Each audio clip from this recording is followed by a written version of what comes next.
Hi అండి. ఓం నమో వెంకటేశాయ. నేనైతే రీసెంట్గా భద్రాచలం వెళ్ళినప్పుడైతే పాపికొండలకి వెళ్ళామండి. ఎంత బాగుందో బోటింగ్లో పాపికొండలకి. ఈ నది మధ్యలో వెళ్తుంటే మనకి కొండలు ఎలా ఉన్నాయో చూడండి. అవి చాలా దగ్గరగా వస్తున్నట్టుగా అనిపిస్తున్నాయి కదా. కొండలు అయితే దగ్గరగా ఉన్నట్టు, వాటి మధ్యలో వెళ్తున్నట్టుగా, అలాగే ఆకాశం కొండలు రెండు కలిసిపోతున్నట్టుగా చాలా బ్యూటిఫుల్గా ఉన్నాయండి. చాలా అంటే చాలా బాగా ఎంజాయ్ చేసాం దాంట్లో. మనకి బోటింగ్ టికెట్ బుక్ చేసుకున్న తర్వాత ఫుడ్ అయితే వీళ్ళే అరేంజ్ చేస్తారండి. మార్నింగ్ బ్రేక్ఫాస్ట్ అయినా, మధ్యాహ్నం టైంలో, అలాగే సాయంత్రం స్నాక్స్ వరకు వాళ్ళు మనకు పెట్టేస్తారనమాట.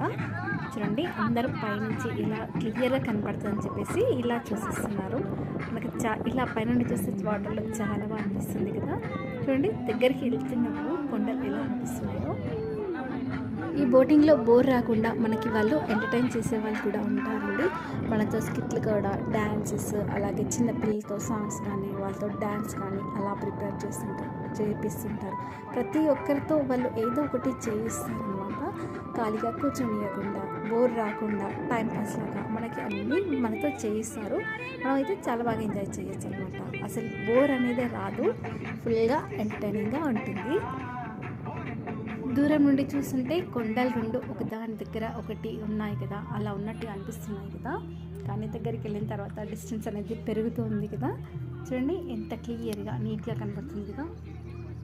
బోట్లో అయితే అందరికీ ఇలా ఎంటర్టైన్ చేస్తారనమాట. అందరు ఇలా కూర్చున్నారు కదా. స్టేజ్ అనేది ఉంటుంది. స్టేజ్ పైన వాళ్ళు ఇలా పర్ఫార్మెన్స్ అనేది చేస్తుంటారు. చూడండి, చూసేవాళ్ళు ఇలా చూస్తుంటారు, ఎంజాయ్ చేస్తారు. చాలా బాగుంటుంది. మీరు కూడా వెళ్ళినప్పుడు ఒకసారి ఇలా బోటింగ్ ట్రై చేయండి. మనమైతే చాలా బాగా ఎంజాయ్ చేయొచ్చు.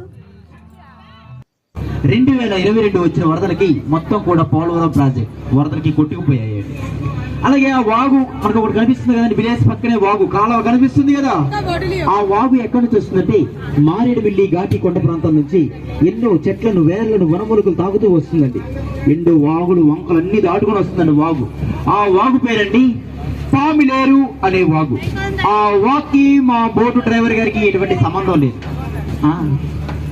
మెయిన్ గా చెప్పాలంటే నీట్ గా చూస్తే, కట్ చేస్తే సైడ్ వచ్చి కూడా ఫొటోస్ తీసుకోవచ్చు. డ్రైవర్ గారు చాలా మంచోళ్ళండి, మనకి అనుకూలంగా ఉన్నారు. మీరు ఫొటోస్ తీసుకోవాలి కూడా తీసుకోవచ్చు, నో ప్రాబ్లం. ఓకేనా సార్? మనకి ఇక్కడ నుంచి చాలా లోతైన ప్రాంతం సార్. చిన్నపిల్లలు మాత్రమే ఒంటరిగా వదిలేయద్దండి, చేయట్టుకోండి.